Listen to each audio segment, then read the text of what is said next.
Magandang umaga, tanghali sa inyo.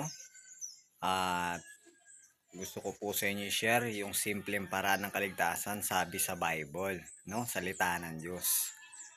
And the same time, para din to sa kamag-anak ko sapagkat alam niyo po, gusto ko maligtas kayo ng Diyos sa kapamakan ng impyerno sapagkat ng realidad mamamatay tayo isang araw.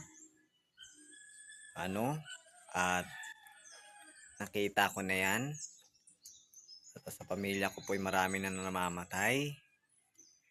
Si nanay dito sa Talisay, si tatay Tek sa Mindanao, si nanay din doon, namatay na. Iba ko kamag-anak na pama, namatay na din po sa Mindanao. So sa mga natitira ko pang pamilya, kamag-anak na pama, tsaka Talaran family, gusto ko tong mapakinggan nyo na gusto ko kayo maligtas ng Panginoon. Isang Bible verse lang yung John 3:16. For God so loved the world that He gave His only begotten Son, that whosoever believe in Him should not perish but have everlasting life.